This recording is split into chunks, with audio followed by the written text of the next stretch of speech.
You say you believe in God. You say you want breakthrough. But let me ask you something. When was the last time you actually prayed like it mattered? Not out of habit. Not before a meal. I mean the kind of prayer that shakes the walls and silences the enemy. The kind that leaves you trembling because you know you just entered the throne room of heaven. Most people never experience that. They settle for noise and neglect the weapon in their hands. But if you're tired of weak faith, tired of empty routines, then this is your wake-up call, because this is what happens when you really start praying. Prayer isn't passive. It's not something you do when everything else fails.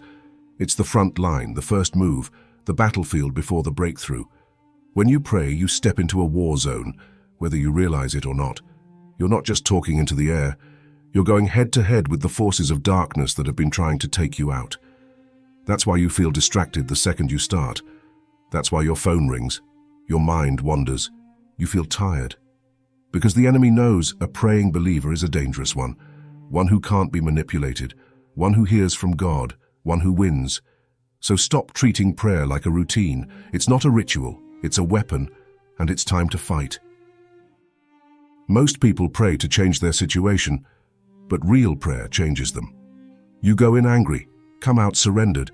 Go in fearful, come out fearless. Go in confused, come out clear. That's because in prayer you're not just dumping your feelings, you're exchanging them. Your weakness for His strength, your anxiety for His peace, your bitterness for His grace. God doesn't just fix what's around you, He reshapes what's in you. That's why real prayer is uncomfortable.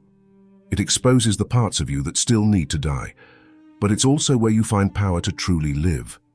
If you want to be a warrior, not just in name but in reality, then prayer isn't optional. It's where your transformation begins.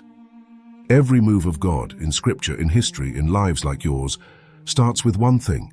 Someone got desperate and started to pray, not with perfect words, not with a platform, just fire in their bones. Elijah called down fire after prayer. Jesus overcame the cross through prayer. The early church shook the world by gathering, fasting, and praying. Prayer is what lights the fuse. It brings heaven into the fight. Revival doesn't come through hype, it comes through hearts on their knees. So if you want God to move in your life, stop waiting for a sign. Start digging trenches in prayer. That's where the fire falls. So the question is simple. When are you going to stop treating prayer like a backup plan and start using it like the battle plan? Don't wait for a crisis. Don't wait for Sunday. Start today. Because when you pray for real, things shift. Chains break, lives change, and most of all, you become the warrior God created you to be. If you're ready to take that step, join the mission. Become a kingdom builder and help spread this fire across the world. Comment below. I choose to fight through prayer. Let the enemy know you're not backing down. Stay strong, lead boldly, and let your faith be your shield.